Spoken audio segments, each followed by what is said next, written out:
My friends, there are 4 areas in life that can either lift you to victory or drag you down into destruction. Your mouth, your mood, your money, and your mind. If we do not bring these under control, they will control us. Let's begin with the mouth. Words are powerful. With them we can build up, and with them we can tear down. A careless word can wound deeper than a sword, but a word spoken in love can heal a broken heart. The problem is, once a word leaves your lips, you can't take it back. That's why we must guard our speech. Speak truth, but speak it in love. Let your words be seasoned with grace, not dripping with bitterness. Sometimes the most powerful thing you can say is nothing at all. Now the mood, but they are terrible masters. Anger, when left unchecked, becomes rage. Sadness, when nursed too long, becomes despair. Joy, when grounded in shallow things, becomes fragile. We must learn to rule over our moods, not be ruled by them. You can't always choose what happens to you, but you can choose how you respond. If you let your emotions decide your actions, you'll live in constant chaos. But if you anchor your heart in truth, you'll find peace that isn't shaken by the storms around you. Then there's money. Money itself isn't evil, but the love of money is the root of many sorrows.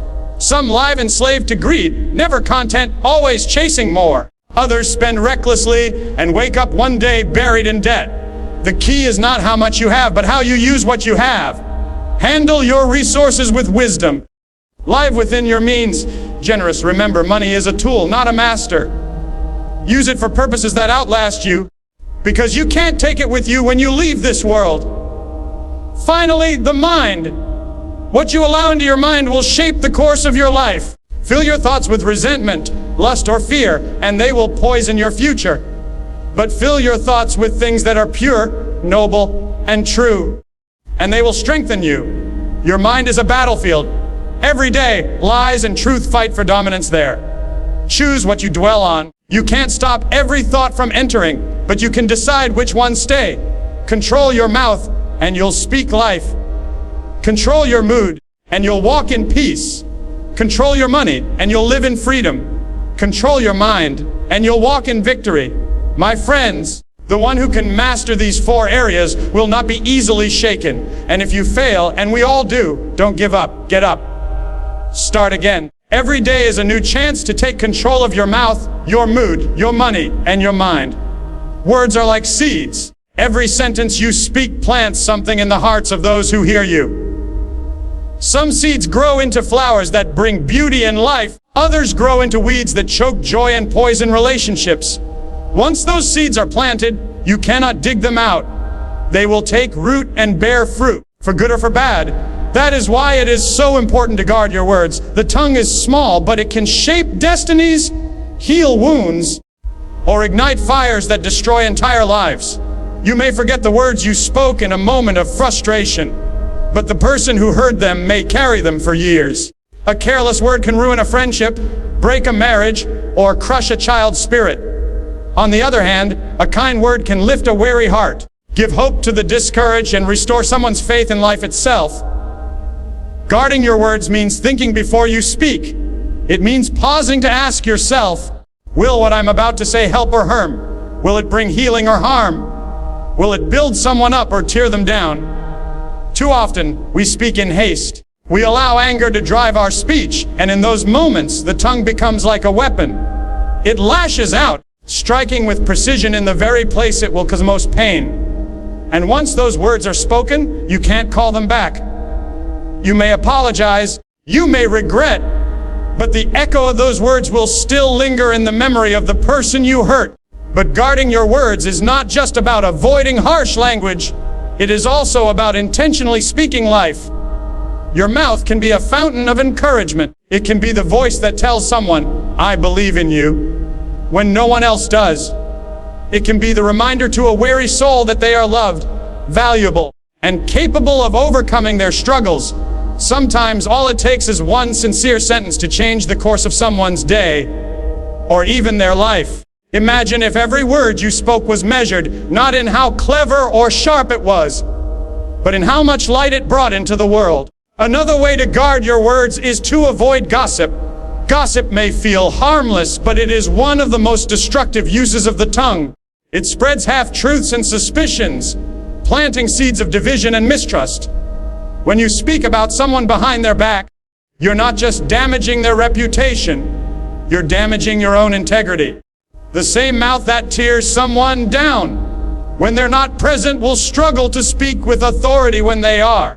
People may smile and nod as you share the latest rumor, but deep down they know that if you speak against others to them, you may also speak against them to others.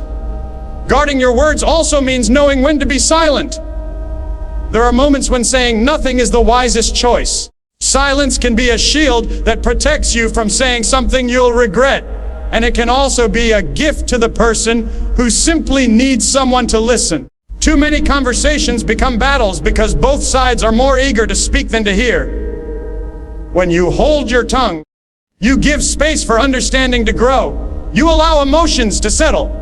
You prevent conflicts from escalating into something far worse. Sometimes guarding your words means speaking the truth, even when it's uncomfortable. Being careful with your words does not mean avoiding difficult conversations or pretending that everything is fine when it's not.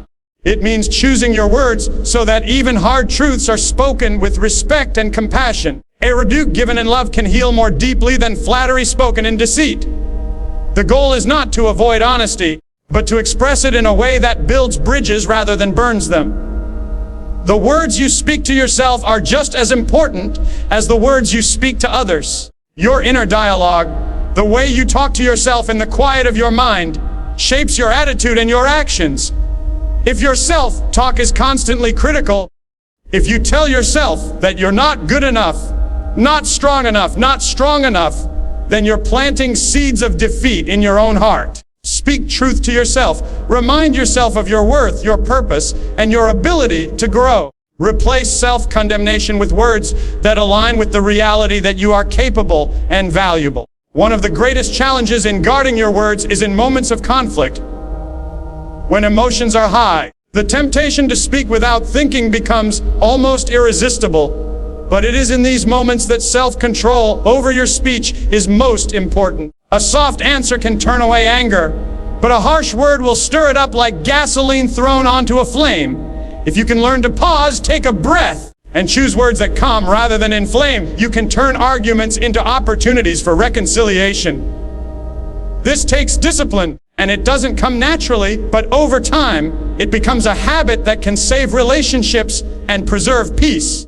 We live in a world where speech is often careless and quick. Social media has made it easy to say whatever we feel in the heat of the moment, without thought of the consequences. But just because you can say something doesn't mean you should.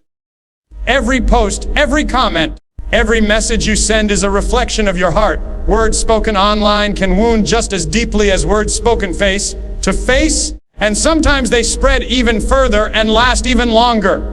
Guarding your words means being mindful not only in person but also in the digital world. The truth is, words have a way of outliving us. They can echo for years in the minds of those who heard them. A cruel comment made in childhood can haunt someone into adulthood. An encouraging word spoken in passing can still be remembered decades later. This should make us careful and intentional. Every time you open your mouth, you have the power to bless or to curse, to heal or to harm, to inspire or to discourage. That power should never be taken lightly. Emotions are part of what makes us human. They are gifts that allow us to feel joy, compassion, love, sorrow, and even righteous anger. They give color to life, making moments richer and relationships deeper.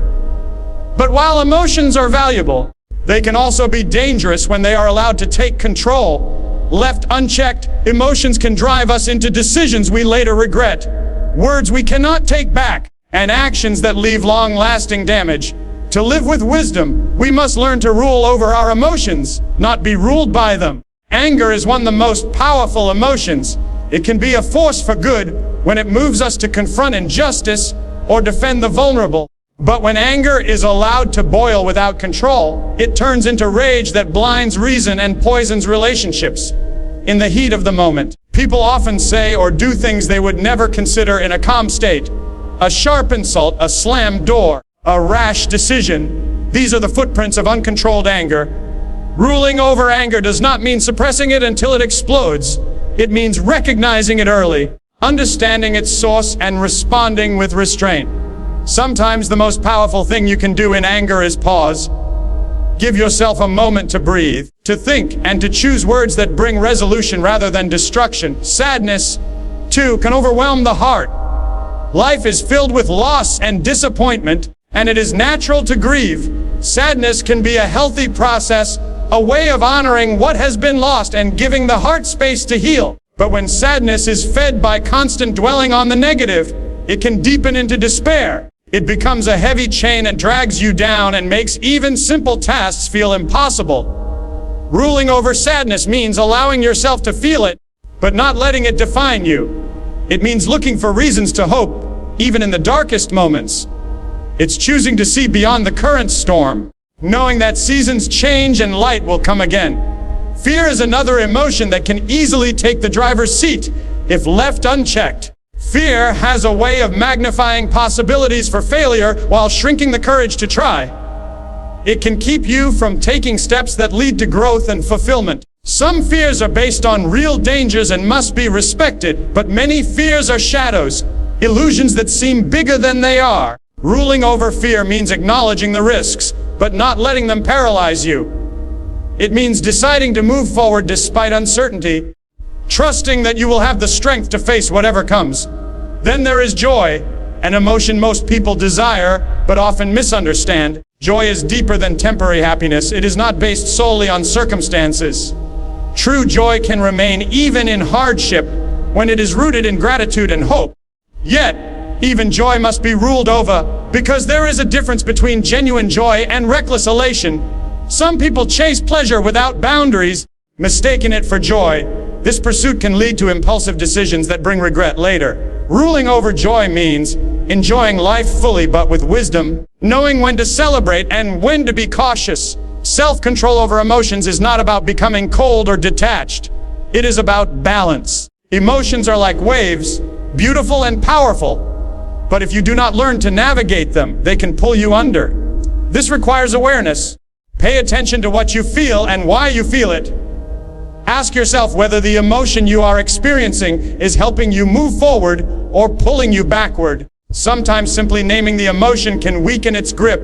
Saying to yourself, "I first right now," or "I feel frustrated," can be the first step toward managing it. Another key to ruling over emotions is perspective. In the moment, emotions can make problems seem bigger than they truly are. What feels like a crisis today may seem small tomorrow. Remind yourself that feelings are not facts. They are signals. They can alert you to something that needs attention, but they do not have to dictate your actions. Stepping back and looking at the bigger picture can help you respond with clarity instead of reacting impulsively. Relationships are one of the greatest testing grounds for emotional control. A careless word from a friend, a misunderstanding with a spouse, or a betrayal from someone you trusted, these moments stir strong emotions. How you respond will determine whether the relationship heals or fractures. Choosing to listen before speaking, to forgive instead of holding a grudge, to respond with kindness even when you feel wronged. These are signs of someone who rules their emotions rather than being ruled by them. There is also a connection between emotions and the environment you keep.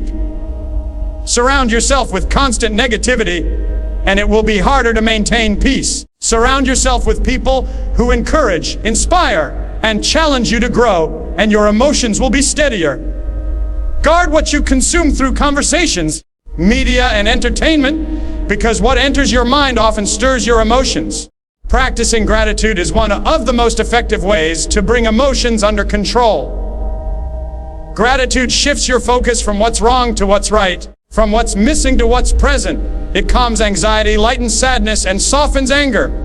Each day, take a moment to think about what you are thankful for. It doesn't erase difficulties, but it strengthens you to face them without being overwhelmed. Finally, ruling over emotions is a lifelong journey. No one gets it perfect all the time. There will be moments when you speak too quickly in anger, when you withdraw too deeply into sadness, when fear keeps you from acting, or when joy turns into recklessness. The key is not to let those moments define you. Learn from them, grow from them, and continue the work of mastering your emotions. Over time, you will find that the waves still come, but you are no longer tossed about by them. You have learned to sail through. Money is a powerful tool. It can build dreams or destroy them, bring freedom or create bondage, open doors or close them shut. How you handle your finances will shape much of your life's journey, for better or worse. Mastering your finances is not about how much money you have, but about how wisely you manage what you've been given. It's a discipline that requires wisdom, patience, and a heart focused on purpose rather than mere accumulation. Many people fall into the trap of thinking that more money will solve all their problems. They believe that wealth will bring happiness, security, and respect. While money can provide comfort and opportunity, it is not the source of true fulfillment. Too often, the love of money becomes a root of many sorrows because it distracts from what truly matters. When money becomes the master, you lose your freedom. You become a slave to worry, greed, and endless striving. But when you master your finances, money becomes a servant that helps you live the life you were meant to live. The first step in mastering your finances is learning to live within your means. This simple principle is the foundation of financial health. It means spending less than you earn and avoiding debt whenever possible. Living beyond your means leads to a dangerous cycle of borrowing, interest payments, and financial stress. It can feel tempting to keep up with others, to buy the latest gadgets, or to maintain a lifestyle that exceeds your income. But true freedom comes when you say no to impulse and yes to wise stewardship. Living simply doesn't mean living without joy. It means making choices that honor your resources and your future. Creating a budget is a powerful tool for mastering your money. A budget is not a restriction but a roadmap. It helps you see clearly where your money is going and where you can make adjustments. When you plan your spending, you take control instead of letting your money control you. A good budget allocates funds for essentials, savings, giving, and even enjoyment. It balances responsibility with grace. Without a plan, money slips through your fingers, and you may wonder where it all went at the end of the month. Saving is another key to financial mastery.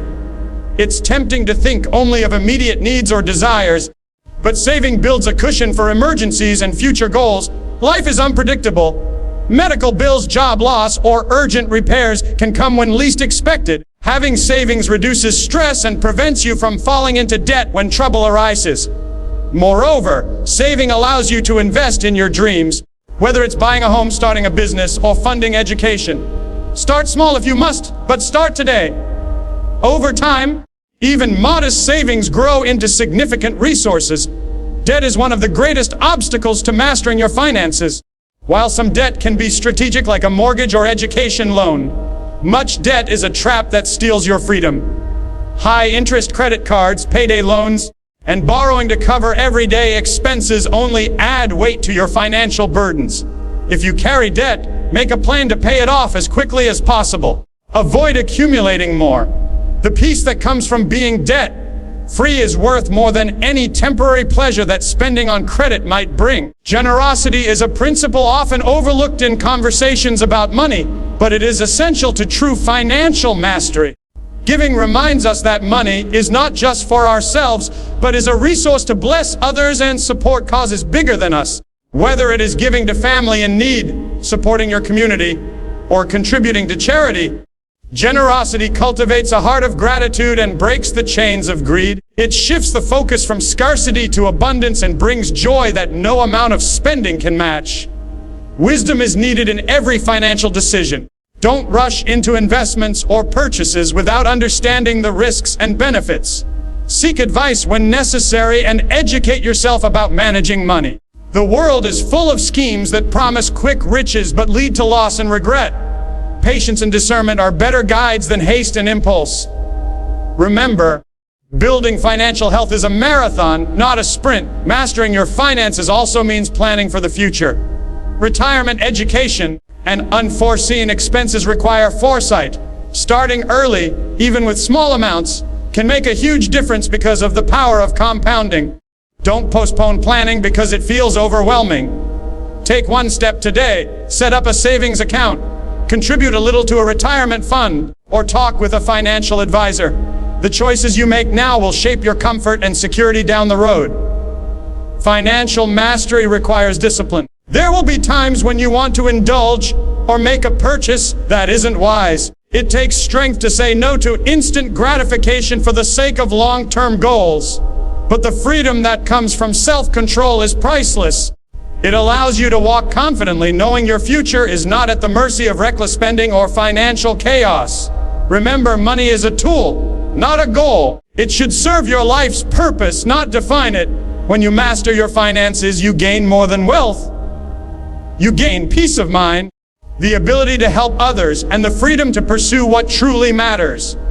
Don't wait for the perfect time or the perfect amount. Start where you are, with what you have, and take one step toward financial stewardship today.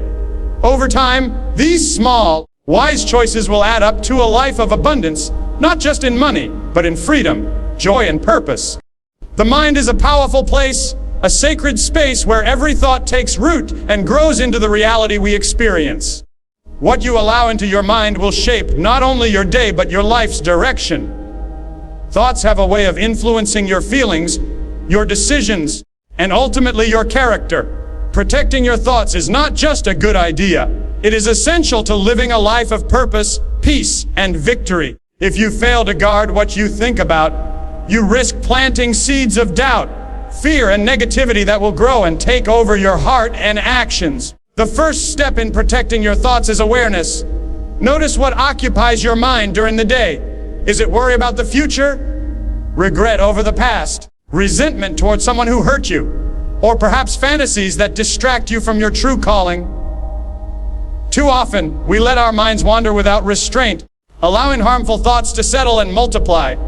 But awareness is the key to control. When you recognize negative or unhelpful thoughts, you gain the power to challenge and replace them. Negative thoughts are like weeds in a garden. If left unattended, they choke out the good plants. Thoughts of self-doubt convince you that you are not enough.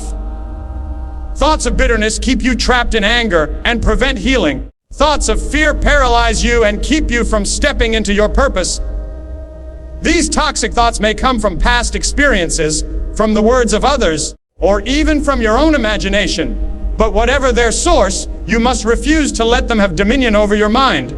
Instead, choose to fill your mind with what is pure, noble, and true. This is not just wishful thinking, it is a deliberate act of will. Every time a negative thought tries to take hold, fight it with truth. Remind yourself of your worth and purpose. Recall moments of strength and victory. Meditate on words that inspire and uplift you. By doing this, you create an environment in your mind where positive thoughts can grow strong and overpower the weeds of negativity. Protecting your thoughts also means being careful about what you expose yourself to. The media you watch, the conversations you engage in, and the company you keep all influence your thinking. If you surround yourself with constant negativity, cynicism, or harmful messages, it becomes harder to maintain a healthy mindset. Be intentional about what you let into your mind. Choose books, music, movies, and relationships that encourage growth, hope, and faith. What you feed your mind will eventually shape your thoughts and attitudes. Another important aspect of protecting your thoughts is learning to reject lies. The enemy often attacks by planting falsehoods in your mind, lies about your identity, your future, or your value. These lies can be subtle and persistent, whispering that you are unworthy, unloved, or incapable. But you do not have to believe these lies. Instead, stand firm on the truth that you are valuable beyond measure, created for a purpose, and capable of overcoming challenges. When lies come, respond with truth. Over time, this practice builds resilience in your mind and heart. The mind is also a battlefield for hope and despair. When troubles come, and they will, your thoughts will decide whether you sink or swim. Choosing to protect your mind means choosing hope even when circumstances look dark. It means focusing on possibilities rather than problems, on solutions rather than obstacles. Hope is not a naive optimism. It is a confident expectation that better things are ahead. Protecting your thoughts means refusing to let despair take root, knowing that even the longest night eventually gives way to dawn. Practicing mindfulness can help you protect your thoughts. Mindfulness is simply paying attention to your thoughts without judgment and choosing which ones to keep. When you catch yourself thinking negatively, pause, breathe, reflect, then decide if that thought is serving you or harming you. If it's harmful, replace it with a positive or truthful thought. This habit strengthens your mental muscles and gradually rewires your brain to focus on what is good and life-giving. Prayer or meditation on positive truths is another powerful way to protect your thoughts. By spending time in quiet reflection, you align your mind with what is higher and better. This spiritual discipline creates space for peace to enter and anxiety to leave. It reminds you that you are not alone in your struggles and that there is a greater purpose guiding your path. Protecting your thoughts also means forgiving. Holding on to grudges and bitterness keeps your mind trapped in the past. It fuels negative thinking and blocks the flow of peace and joy. Forgiveness frees your mind from the heavy burden of resentment. It doesn't mean forgetting what happened or excusing hurtful behavior. It means choosing to release yourself from the chains of anger. When you forgive, you protect your mind by opening it to healing and new possibilities. Your thoughts influence your actions. What you think about most often will shape your habits, your words, and your decisions. If your mind is filled with doubts and fears, your actions will reflect hesitation and defeat. But if your thoughts are focused on strength, courage, and hope, your life will radiate confidence and purpose. Protecting your thoughts is the foundation for living intentionally and powerfully. Remember, you have the power to choose your thoughts. You cannot always control what comes into your mind initially, but you can control what stays. Like a gardener tending to a field, you must pull out the weeds and nurture the good plants. This is not a one-time event, but a daily practice. It requires discipline, determination, and a heart committed to growth. The effort you put into protecting your thoughts will pay great dividends. You will find yourself more peaceful in the face of adversity, more joyful in the midst of struggle, and more hopeful when challenges arise. Your mind will become a sanctuary, a place of strength and resilience rather than chaos and fear. By guarding your mind, you guard your life. Your thoughts are the architects of your destiny. Choose them wisely, protect them fiercely, and watch how your world transforms from the inside out. Self-control is one of the most powerful keys to a life of freedom, yet it is often misunderstood or underestimated. Many people think of freedom as the ability to do whatever they want, whenever they want. But true freedom is not the absence of restrictions, it is the presence of discipline. It is the ability to govern yourself, your desires, your impulses, and your choices in a way that leads to peace, purpose, and lasting joy. Without self-control, you become a prisoner to every passing urge, emotion, or circumstance. But with self-control, you unlock the door to a life lived on your own terms, guided by wisdom rather than whims. Imagine a person who cannot control their mouth, mood, money, or mind. Their words may wound others and damage relationships. Their mood swings might leave those around them confused or hurt. Their finances could spiral into debt and worry. Their mind might be filled with chaos and doubt. Such a person is not free. They are captive to forces that drag them down and hold them back. But when a person learns to say no to unhealthy impulses, to pause before reacting, and to choose their path deliberately, they experience a freedom that is unshakable. Self-control is like the rudder of a ship. The waves may toss the vessel, the winds may rage, but the rudder keeps it on course. Without self-control, your life is like a ship adrift, tossed by every wave of temptation and every gust of emotion. With it, you steer steadily toward your goals, no matter the storms you face. This kind of control requires strength and practice, but it grows stronger with every intentional choice you make. One of the most obvious areas where self-control leads to freedom is in the management of your emotions.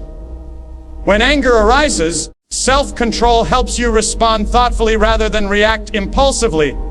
Instead of saying hurtful words that damage relationships, you choose patience and kindness.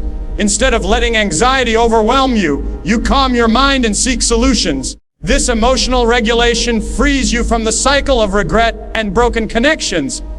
It allows you to live in peace with others and within yourself. Self-control over your speech is another powerful liberator. The ability to control your tongue protects you from saying things you will later regret and builds trust with those around you. When your words are careful and kind, you create a reputation of reliability and respect. This freedom from careless speech means fewer conflicts, more meaningful conversations, and deeper relationships. It frees you from the burden of guilt and the consequences of rash remarks. Financial self-control is equally freeing. Those who master their spending and saving habits are not enslaved by debt or the endless chase for more possessions. They can live with confidence and security, knowing their resources are working for them, not the other way around. Self-control in money matters means saying no to impulsive purchases and yes to saving for future goals. It means living within your means and avoiding the stress of financial chaos. This kind of discipline opens the door to peace of mind and the ability to give generously to others. The mind is another battlefield where self-control leads to freedom. Your thoughts shape your reality, and without control, negative or destructive thinking can imprison you. But when you discipline your mind to focus on truth, hope, and positive possibilities, you break free from fear, doubt, and despair. This mental freedom empowers you to face challenges with courage and clarity. It allows you to dream bigger and pursue your purpose without being held back by limiting beliefs. Self-control is not about perfection. It is about progress, about choosing wisely even when it is hard, about getting back up when you stumble, and about growing stronger every day. It requires humility to admit when you fall short and determination to keep moving forward. But each small victory builds momentum, creating a pattern of success that leads to greater freedom. There is also a deeper spiritual freedom that comes from self-control. When you surrender your impulses and desires to a higher purpose, you find a peace that surpasses understanding. This freedom is not dependent on circumstances or things, but on a steady foundation of discipline and faith. It allows you to live with integrity and purpose, even when the world around you is chaotic. The journey to self-control begins with awareness. You must recognize the areas where you lack control and be honest about the consequences. Then, set clear goals and develop practical habits that support discipline. This might mean setting limits on your spending, practicing mindfulness to manage your emotions, or creating a daily routine that nurtures your mind and spirit. Surround yourself with supportive people who encourage your growth and hold you accountable. Remember, self-control is a muscle that grows stronger with use. The more you practice it, the easier it becomes. Over time, what once felt like sacrifice turns into natural rhythm. You no longer feel trapped by your impulses because you have built new habits and thought patterns that lead to freedom. The freedom that comes from self-control is not just about avoiding negative consequences. It is about embracing positive possibilities. It opens the door to deeper relationships, greater achievements, and a life filled with meaning. It allows you to walk confidently toward your dreams, knowing you have the strength to overcome obstacles along the way. In every area of life, whether it's your speech, emotions, finances, or thoughts, self-control is the key that unlocks freedom. It is the difference between living reactively and living intentionally. It is the path to peace, purpose, and joy that endures beyond momentary pleasures. Choose today to cultivate self-control. Embrace the discipline that leads to freedom. The journey may not always be easy, but the reward is a life truly worth living. Free, focused, and full of hope. Failure is often seen as the enemy of success, a dark shadow that threatens to extinguish hope and crush dreams. Yet failure is not final. It is not the end of the road, but a lesson, a stepping stone on the path to growth and victory. Every great story, every remarkable achievement carries with it moments of failure. What separates those who succeed from those who give up is not the absence of failure, but the refusal to let failure define them. When failure comes, and it will, it can feel overwhelming. It can shake your confidence, cloud your vision, and make you question your worth. The pain of disappointment can be sharp and deep, but this pain does not have to paralyze you. Instead, it can be the very thing that propels you forward. Failure reveals what doesn't work, what needs to change, and where you have room to grow. It humbles the proud and strengthens the wary. Failure teaches resilience, patience, and perseverance, qualities essential for any meaningful success. One of the greatest mistakes people make is to equate failure with defeat. Defeat is final, failure is temporary. Failure says, I have not succeeded yet. Failure is an invitation to try again with greater wisdom and courage. Thomas Edison, when inventing the light bulb, famously said, I have not failed. I've just found 10,000 ways that won't work. This mindset transforms failure from a dead end into a workshop of discovery. Failure is also a powerful teacher of humility. It reminds us that we are not infallible and that success is not guaranteed. This awareness can lead to a deeper reliance on wisdom beyond ourselves, whether that be faith, mentors, or the lessons of experience. Humility allows us to accept feedback, to learn from mistakes, and to grow in ways we never imagined. Without failure, pride can blind us and stunt our development. In moments of failure, it is important to remember that your value is not defined by your success or failure. You are more than your achievements or setbacks. Failure does not diminish your worth or potential. It is simply a chapter in your story, not the entire book. When you keep this perspective, failure loses its power to discourage and instead becomes a catalyst for hope and renewal. Failure also tests your commitment to your goals and dreams. It separates those who are merely interested from those who are truly dedicated. The road to meaningful achievement is rarely smooth. It is filled with obstacles and setbacks that challenge your resolve. But those who keep going, who rise after each fall, are the ones who ultimately succeed. Each failure strengthens their determination and sharpens their focus. One way to overcome the fear of failure is to reframe it as an essential part of the process. Instead of asking, what if I fail? Ask, what can I learn from this?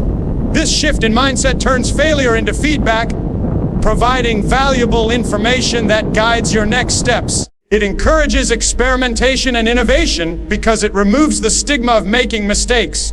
When you embrace failure as a teacher, you open the door to creativity and growth. It's also important to surround yourself with encouragement during times of failure. Isolation can deepen discouragement and make it harder to recover. Seek out friends, mentors, or communities that uplift you and remind you of your strengths. Their support can provide perspective, inspiration, and accountability. They can help you see beyond the immediate setback to the larger journey. Recovery from failure requires self-compassion. It is easy to be harsh and critical of yourself when things don't go as planned. But harshness drains energy and clouds judgment. Self-compassion offers kindness and patience, recognizing that failure is part of being human. Treat yourself as you would a friend facing difficulties, with encouragement and understanding. This gentleness fuels resilience and the courage to try again. Failure also encourages flexibility. When one path closes, it challenges you to find another. It pushes you to be creative in problem solving and open to new possibilities. Sometimes failure redirects you toward opportunities that are better suited to your talents and passions. What feels like a setback may be a setup for something greater. Remember, some of the most inspiring success stories began with failure. Many inventors, leaders, and artists faced repeated rejection and disappointment before their breakthroughs. Their failures were not the end, but the foundation of their eventual triumphs. They viewed failure as a natural and necessary part of the journey, not a reason to quit. Finally, failure teaches gratitude. When you experience failure and then overcome it, you gain a deeper appreciation for the moments of success and joy. You learn to celebrate progress rather than perfection. This gratitude transforms your outlook on life, making each step forward a cause for celebration. No matter what kind of failure you face, whether in your career, relationships, health, or personal goals, remember this: failure is not final. It is a moment in time, not your identity. It is a challenge to rise higher, to press harder, and to believe stronger. With every failure, you are given a chance to grow wiser, stronger, and more determined. The choice is yours, to let failure stop you or to let it propel you forward.